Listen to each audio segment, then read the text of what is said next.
and welcome back to the Midday Show. I am Jeff Everett. He is Mark Messina. We're going to talk about a school district kind of trying to sidestep mask mandates in the state of Pennsylvania. The Robert E. Lee statue was removed today. We're going to talk about kind of the significance of that. We're also going to talk about, like, the best way I could come up was irrational fears coming to life. That's good. Very good. That's a good one, right? So we're going to talk about that it's a little. It's like, what's that horror story? What's it called? American Horror Story? American Horror Story does it, and then Final Destination is a little bit like that. Yeah, I like it. Really, but I like it. So we're going to talk about some things that have happened across the country lately that are kind of like irrational fears coming to fruition. 55 years ago today, Star Trek started. Derek Jeter gets inducted into the Hall of Fame. I thought you'd enjoy that. I threw that on the end for you. Yeah, I think Mike's there, I think. Lobbed you a softball there today. Thought maybe you'd get to talk I think about it's at noon. Did you just say noon? I think it's later in the afternoon. But yes, okay. It is today.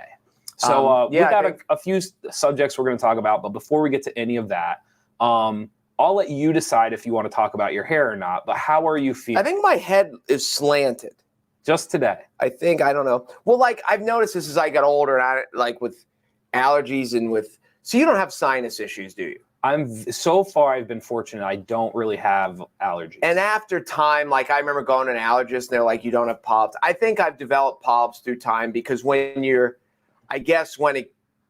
for every year when it reacts to, I'm allergic to grass. Okay. So every April, May, like, my nasal membranes are a mess and whatever. So I sleep on one side.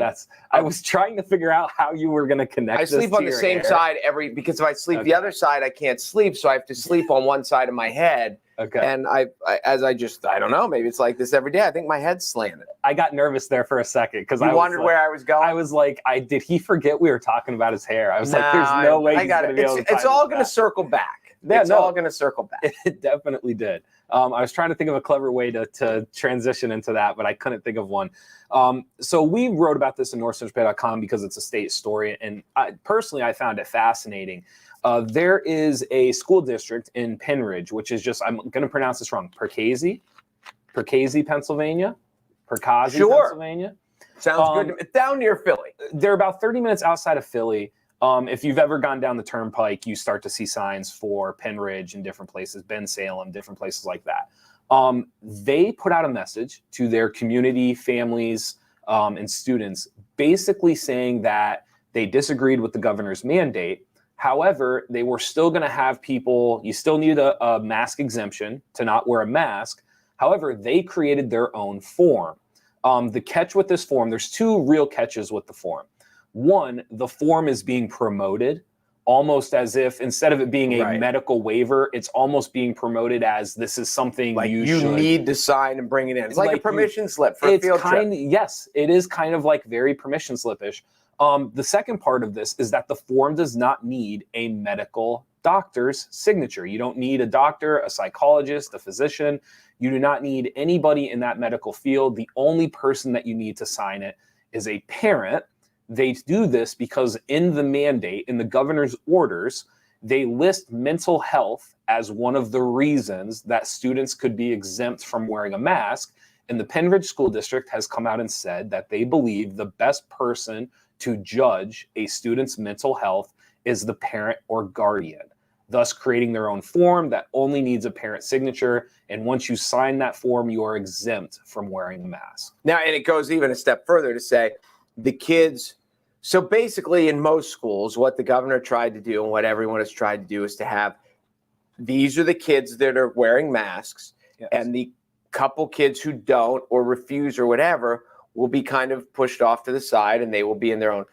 Pennridge has switched it and said every kid that doesn't bring an exemption or a mask. Oh, yes. Will be sent to the cafeteria and the kids with the exemptions will be treated as the normal kids and will go about every day. It's a fascinating way to go about it. Again, the whole who's right and who's wrong is up for debate for eons.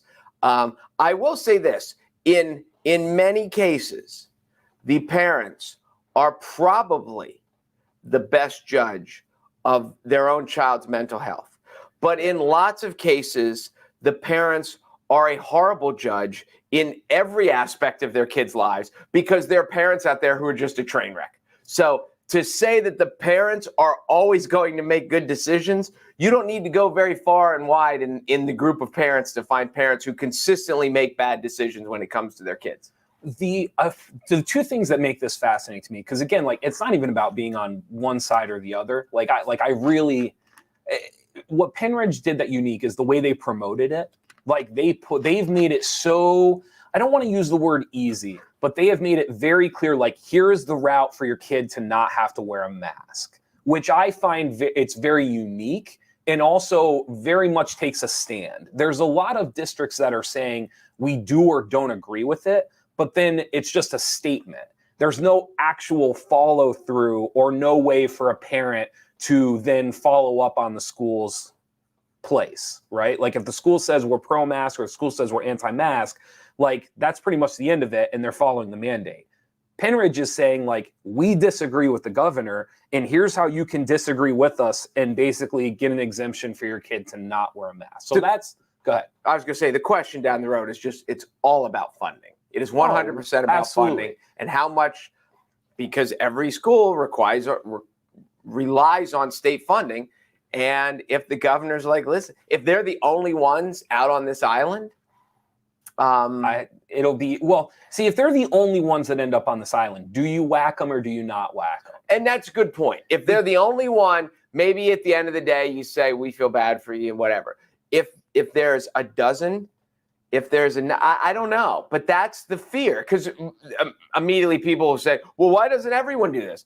Because if they withhold funding, is it worth it? Because every district needs the money. So the second part of this that I find fascinating is the school district in the Post. The school district basically passed the liability off to the parents. Correct. So what the school district is saying is that if a parent fills out this mask exemption and says that my kid cannot wear a mask because of their mental health, if it comes back to bite them, the school district is saying that is on the parents. The parents signed this form, they claimed their child had a mental health issue, and now that's on them. Like, if they lied to us, that was their decision to lie to us. We just have the form, the paperwork, and the signature. And I find that fascinating as well, because so much of this, it's very easy to go and protest or say, I want to do this or I don't want to do that. But most of the time when you do that, you hold none of the liability of the actual results. Right. You're asking the school board or somebody to vote on what they should do. And then if you can convince them to change their mind, you still hold none of the liability. This school district's doing the opposite. They are saying, if this is what half of the community wants, here you go. But all the liability is on your side if your kid gets sick or you lie to us. But that's what the school district's saying. But the court will ultimately determine their liability, because if they get sued, they're not suing their neighbor, they're suing the deepest pockets, and it's the school district. Sure. So as much as the school district says we're not liable, they don't get to make that determination. A judge will somewhere down the road if things go sideways. Yes. One of the things that you brought up was about funding. There were two articles about this. One was in the Courier-Times. The other was with ABC6 Action News. So if you want to look more into this, you can find those two articles. In the Action News one on ABC6, they reached out to the state and they were told by officials, and this is his quote, they were told by state officials to remind districts that if they don't follow the mask mandate, they could face penalties and lawsuits. Yep. To me, that sounded very wishy-washy. Like, when you first hear that, does that sound like somebody that is going to come down on them later on? Well, I don't think they want to. I would have expected the state to take a stronger stance on an order that they had given out. No, I think I liked the tone because I thought it didn't seem overly oppressive, and it's like, hey, do what you want to do and we'll see what happens. Like, the rules, you're the rules. Right. If you're going to be the tough guy, then we'll see. Instead of being the heavy-handed, like, don't you dare. Okay. So whether that's good or bad, I don't know. That's what I think their approach was. Okay. So there are other school districts nearby that have considered doing the same thing. Pennridge is the only one that I know of in the state of Pennsylvania that has gone this far, that has pretty much, for now, for the time being, they have pretty much sidestepped the mask mandate in a way.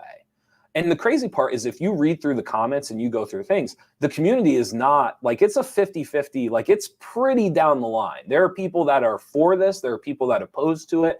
It is not like the school board had 80% favorable comments from the community. I mean, this was pretty much a 50-50 coin flip, and the school board decided to go this direction. Well, the other thing too that I'm sure they've never had to deal with it this way, but the writing and the wording of these is so important that when people kind of throw this memo and they get two people together and they're like, yeah, we'll just throw this in, and we'll throw mental health out there because it makes it sound like, so then the people are like, okay, mental health. Yeah. So, and well, that came from the governor's standpoint, but this is somewhere along the line, and we've seen this at school districts levels. We have a discussion here that we haven't published yet, but about a school district that wrote something in.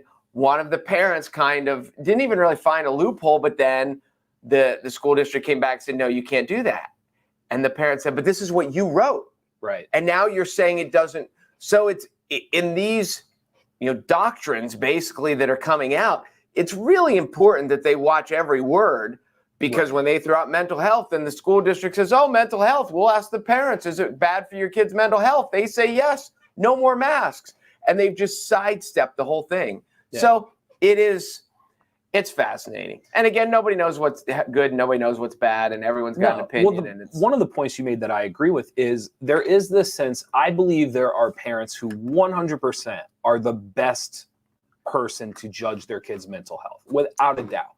There are parents out there, for better and for worse, who know the emotional state of their kid almost consistently. Like they can tell you day by day where their kid is at mentally.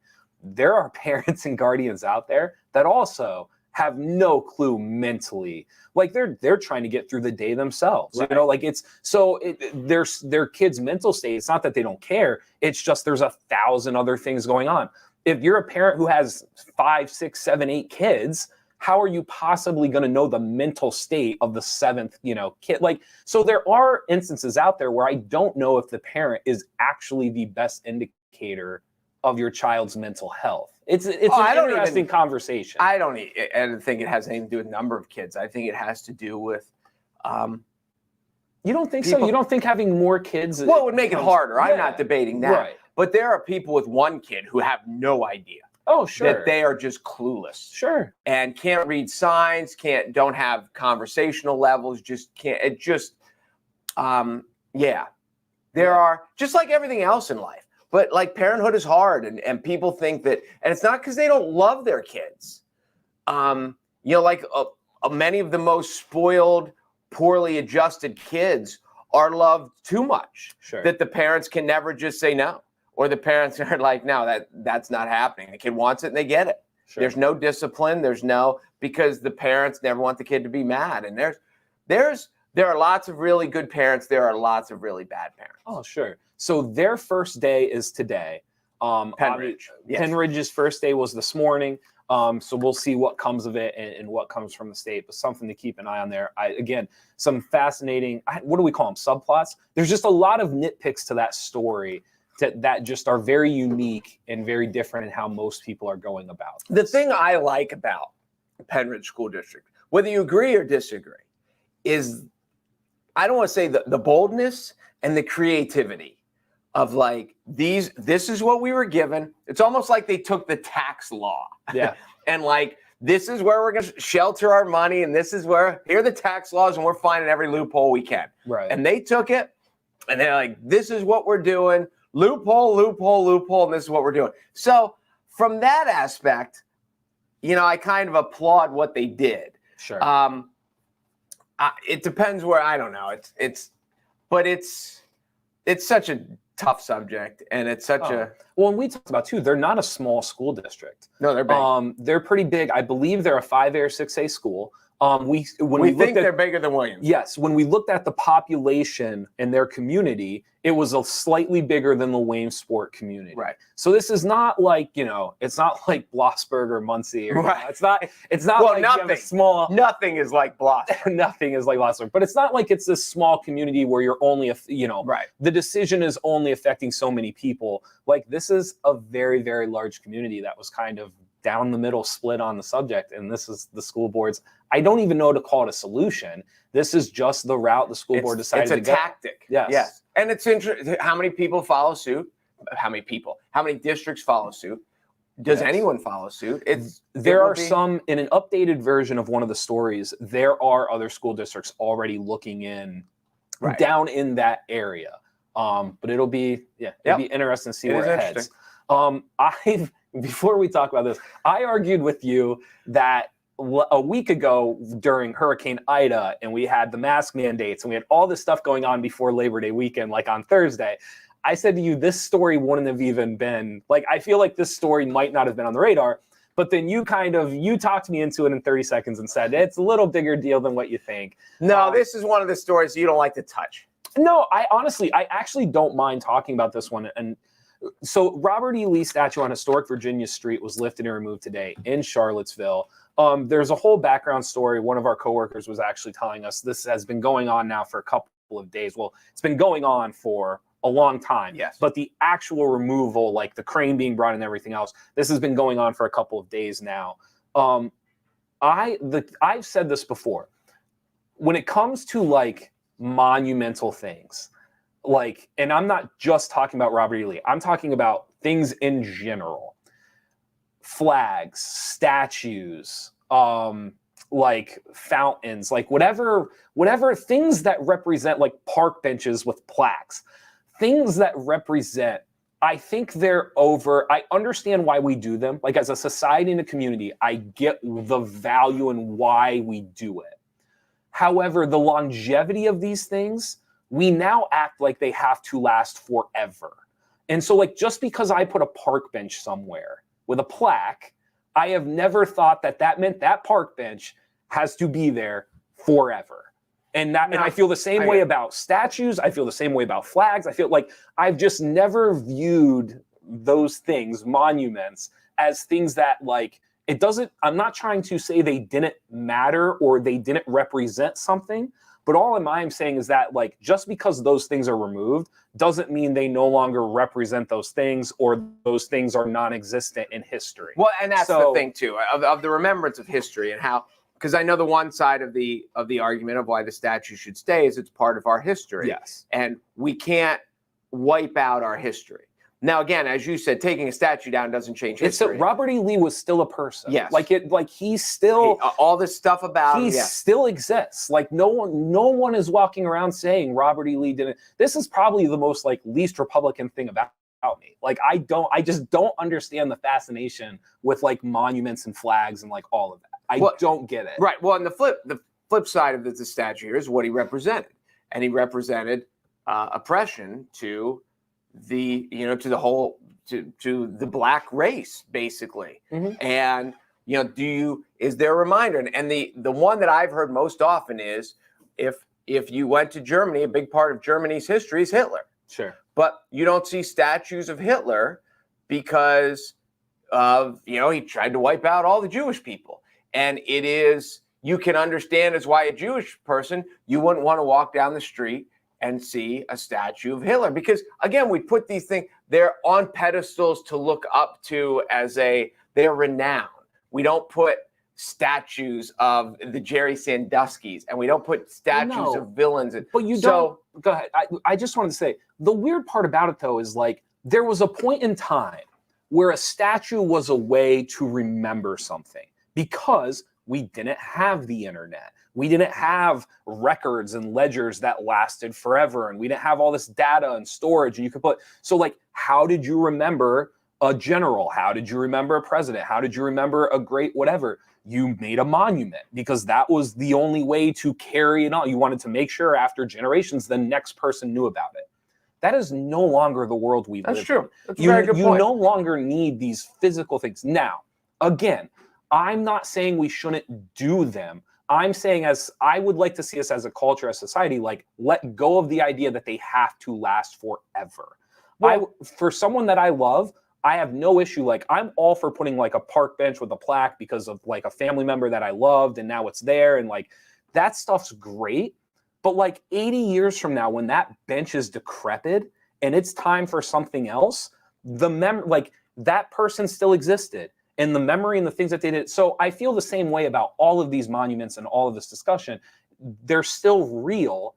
Just don't expect it to last forever because they don't. And the debate comes from remembering history and learning from history and celebrating history. Right. And, Jerry Sandusky was a defensive coordinator at Penn State. Nobody's ever going to deny that. He was part of championship teams. He was a good football coach.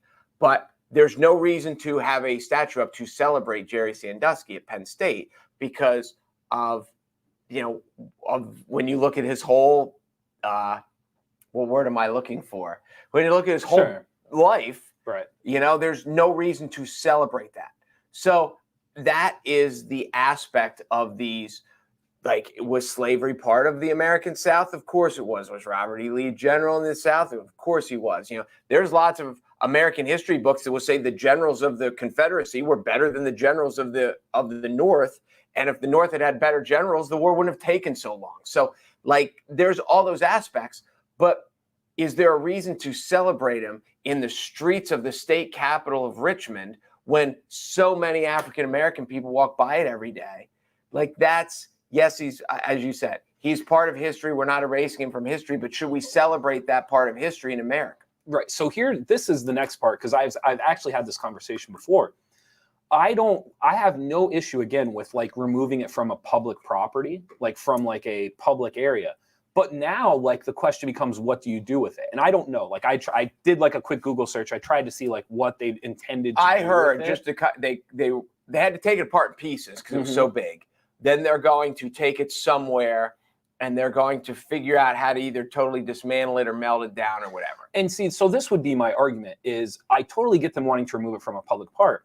But if you really believe like it's part of history and it's this artifact and it's something, because I mean, the thing's 100 and I mean, it's old. It's pushing and 200. It's huge. It's pushing 200 years. Like it's well, the Civil War is 130. I think it went up in 1890. Okay, I believe that. I think it went up in 1890. So we're pushing 130 years. I would argue that's an artifact. Like that is a part of American culture. We can, like, if people want to say it wasn't a part of good American culture, that's fine. Like, I have no issue with that. But it's still an artifact. Like, it can go into a private institution, a museum where you have to pay to get in, somewhere that's not a public arena. I don't think I disagree with you on that. The part that is people say, like, dismantle them, tear it apart, no one should ever see it. I disagree with that sentiment. Like, if it was important enough to last 130 years, it still represents a period of time where people could learn from it, for better and for worse. Like, so put it into a museum, and if people want to pay to see it, they can pay to see it and learn about the history of the statue and learn about the history of that time. But this idea of like we have to dismantle them and they should never exist, I disagree with that sentiment of it. I had no idea I had this strong of opinions on this matter, did you? I did not. You just said, when we started, you said there's no good stories today. I said, what about the Robert E. Lee statue? So you said, what are you going to talk about? And now all of a sudden I've shut up and you've talked for 7 straight minutes. Because I think it's not as big. Like, I don't think it's as big as they make it out. Like, I think they try to make it this political thing. And the reality of it is like, it is a statue. Like it's and treated as such. Like, and to me, like, it's really that simple. Well,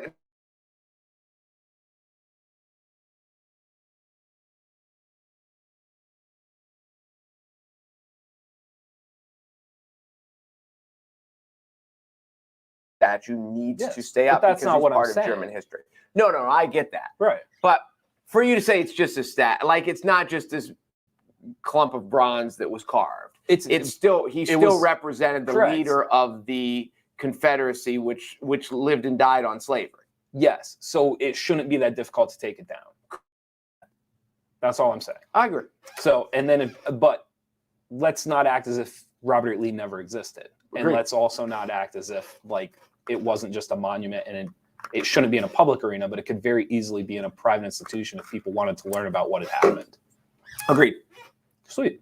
I'll leave it up to you. We can talk about the irrational fears coming to life. We've got Star Trek. We've got Derek Jeter. You want to do the irrational fears coming to life? Yeah, let's do that. Let's do this one. What do you have, like a serious irrational fear? Like, do you have something that? Mine is flying. Like, flying is my irrational fear. You don't like to fly? I can't stand to fly. I get clammy. Like on 747s even. Yeah, like big yeah. planes. There's something about flying. I just have this irrational fear. And you know what it is? I think it's because I'm not driving. Like, it's the idea that if something happens, I just have no control over it. See, I get sinus pain. I get really bad sinus pain. Mm-hmm. So that's the worst part of flying for me. I've told people this. I'm the only person in the world that's more nervous in the airport than on the plane. Because in the airport, if it comes up and says flight delayed, there's nothing you can do.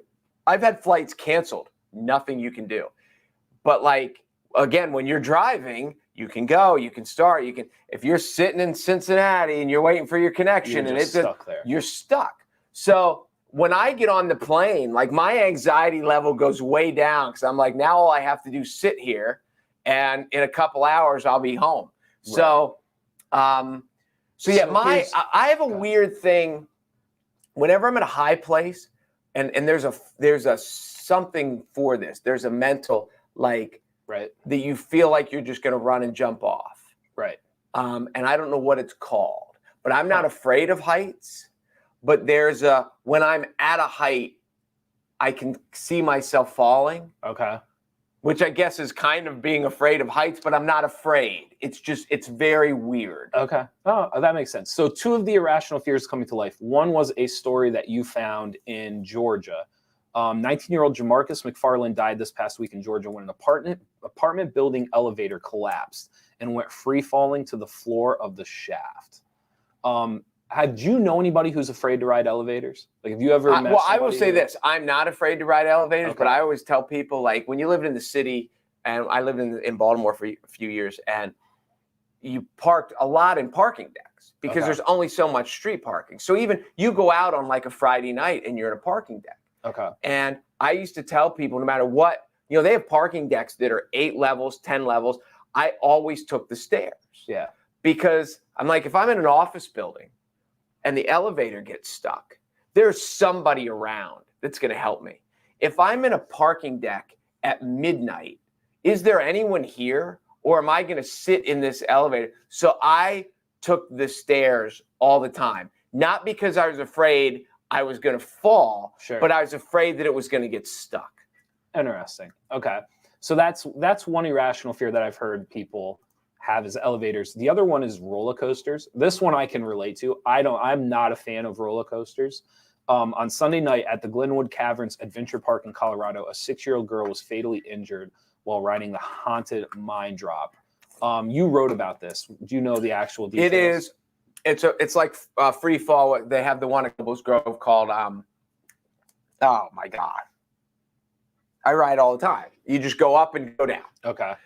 This one was touted as like the first one that went underground. I think the whole thing was in the dark. That's why it's called the haunted mine drop. They pretend like you're in a mine shaft. Oh, so instead of taking you up necessarily, you almost go down? It takes you up some or whatever. And then you go down but it's into a dark. The ground. It is a fall in the dark. Okay. And just like all the other rides, and we were talking about this before you went on, it's just the way amusement park works. Are you tall enough? Right. Are you as tall as Goofy's ears and you can ride the ride? Right. And it's a very unscientific way to determine.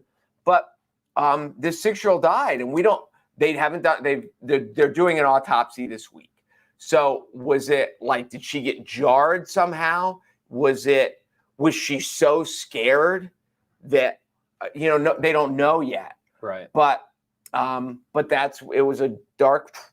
And lots of people that have the roller coasters and but this it doesn't appear that it was a malfunction of the ride. That's the fear that people have with roller coasters. Oh, when I get off, what if the track turns this way and what if we all go straight and go plummeting I can't believe you don't like roller coasters. That is surprising. I don't like the spinny rides anymore because my stomach, when I was a kid, I could do them. Okay. Now I feel like I'm going to puke every time. I don't mind. Like the Knoebels ones, I usually ride. Like I'll usually do the Phoenix. I'll usually do the Twister. Like I like those ones. I like at Hershey. I'll do. I think it's called the Bear at Hershey, the wooden one. Okay.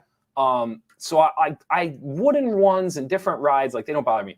Some of these, like the massive steel ones and like the hanging ones, like stuff like that, like no thank you. Like I'm good. Like I just don't. We used to go to Busch Gardens in Virginia. Have you ever been to Busch Gardens? 100 years ago. Okay. We used to go to Busch Gardens, and I just remember Busch Gardens had this one where it wasn't enough to just drop you.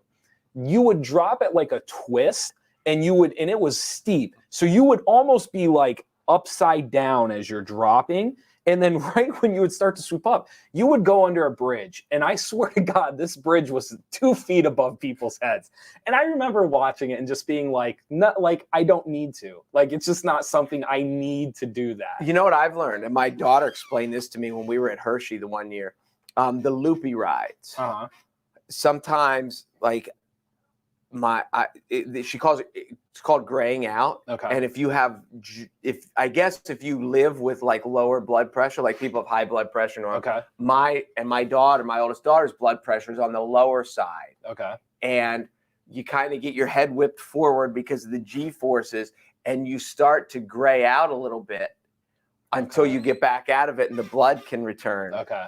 So that's the one. So I don't love the loop-de-loop rides, Sure. especially if there's multiple loops and I can't get my head back. Yeah. But we went to Disney. I think it was like a graduation present for me. So I would have been like 17, 18. We go to Disney, and there's one ride where you can't see the ride. I think it's the Rock and Roller Coaster. I've been on the Rock and Roller. Okay, so you know what I'm talking about. There, you can't see it outside. It's like inside this like dome.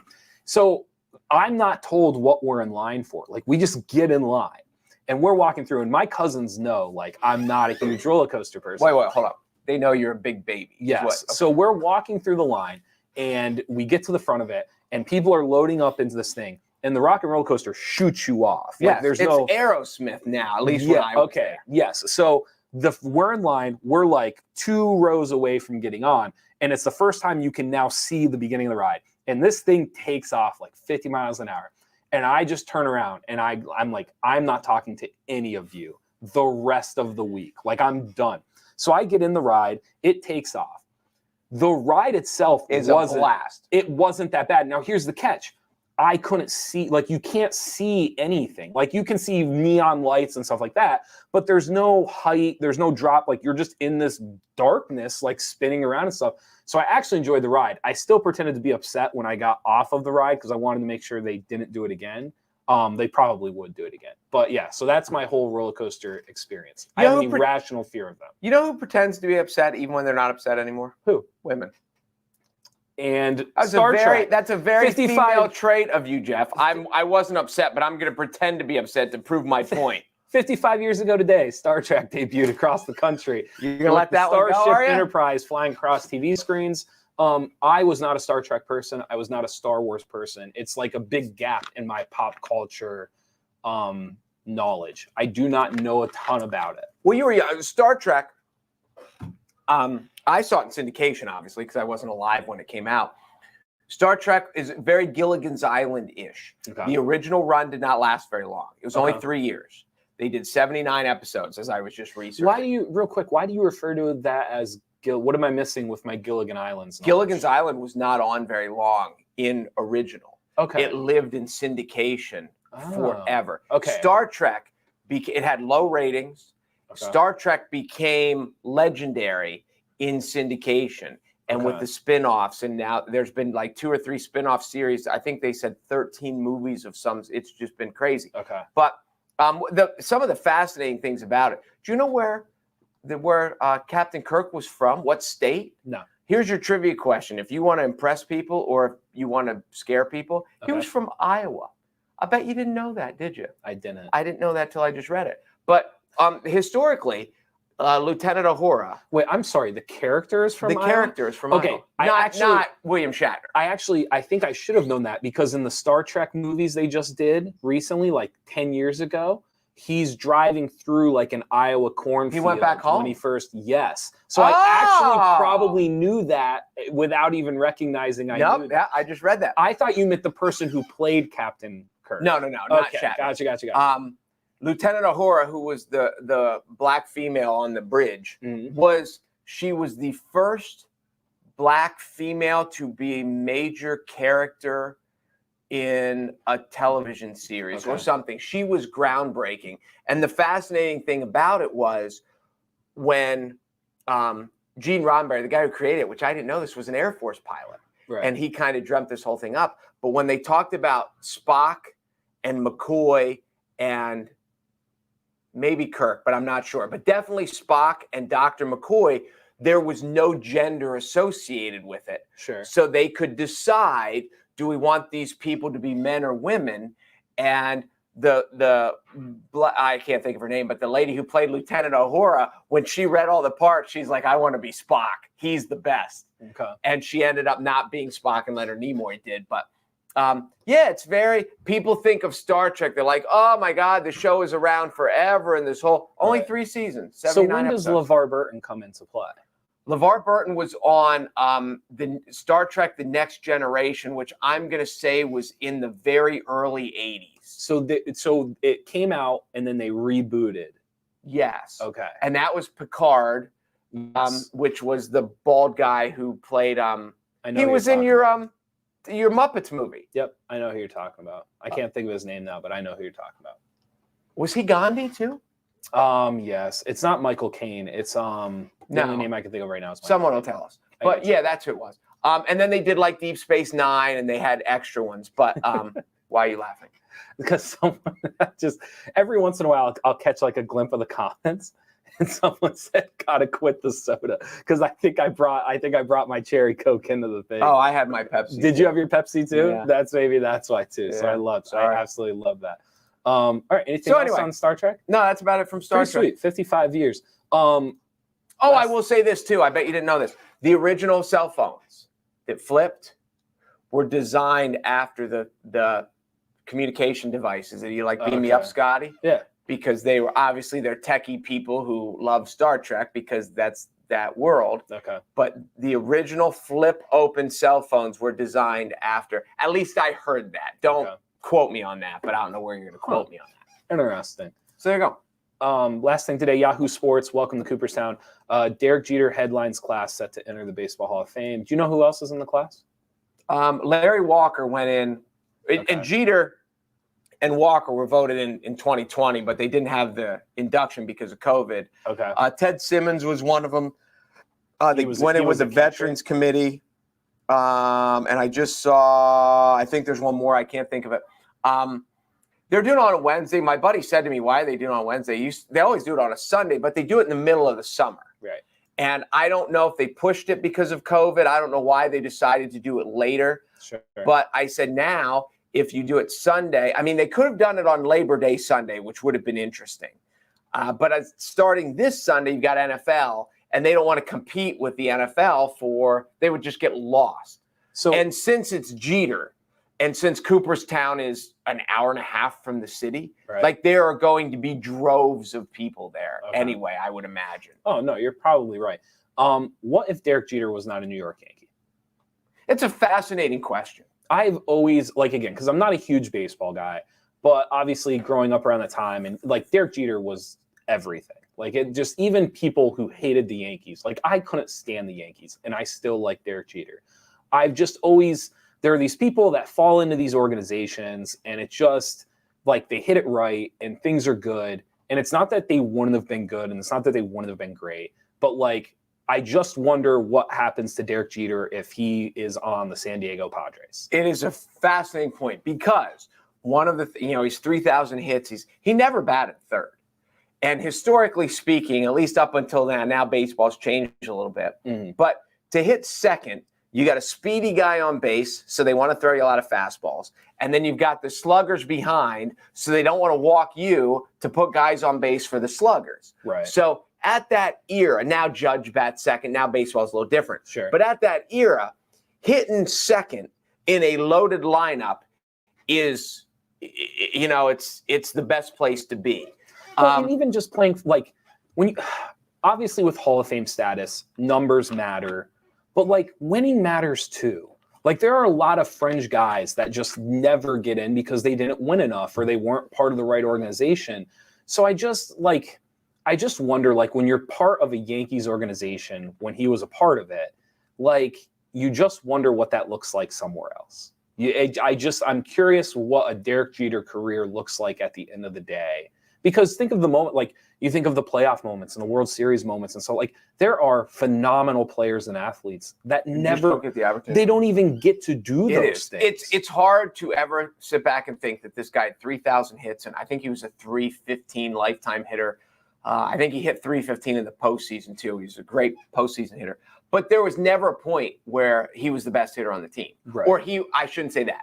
There was never a point where he was the most feared hitter on the team. Sure. Because he was a 15 home run guy, hit 30-some doubles, but he was never like he was a line drive hitter. He was an opposite field hitter. He was a singles hitter, but he wasn't the guy who you were scared to death of with 2 on and 2. It's a fascinating. Guys like Jordan, who then created the people around him. Sure. But Jordan couldn't win without Pippen. Sure. And there's lots of guys. Wayne Gretzky couldn't win without Mark Messier. Sure. Now, and Messier left and won without Gretzky, but Gretzky never won without Messier. So there's a lot of I don't think Bill Parcells ever won without Belichick. Right. But Belichick has now won without Parcells. So there are it's a neat story. He's a Hall of Famer. He is, I think, regardless of where he would have went or what would have happened, he's a Hall of Famer. I think he's a 13-time All-Star. He's got 3,300 hits. He might be like 6th on the hit list. He's like a 13 or 14-time All-Star. Yeah. Like the numbers. His numbers are crazy. The numbers are crazy.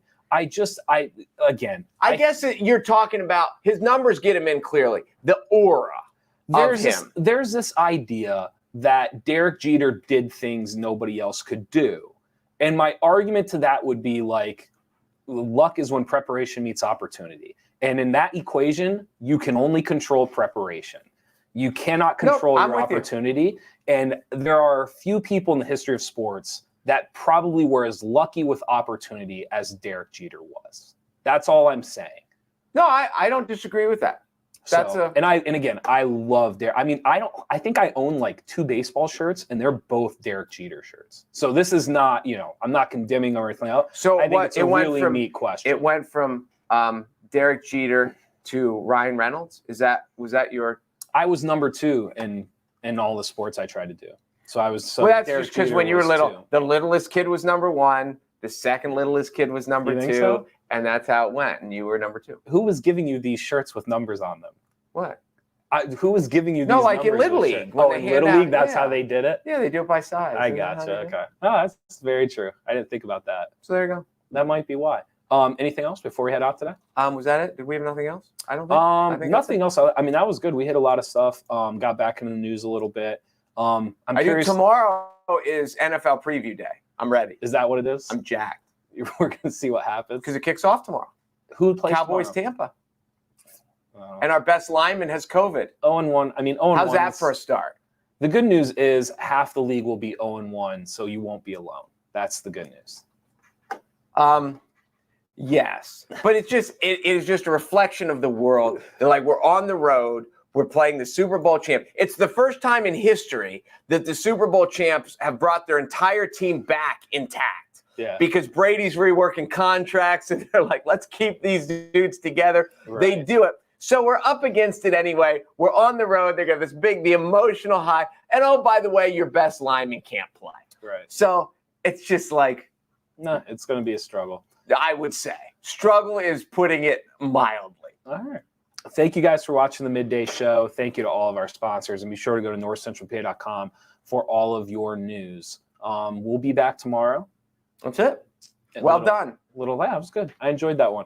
Thank you guys for watching. I'm Jeff Everett. He is Mark Messina. The Midday Show will be back tomorrow. See ya.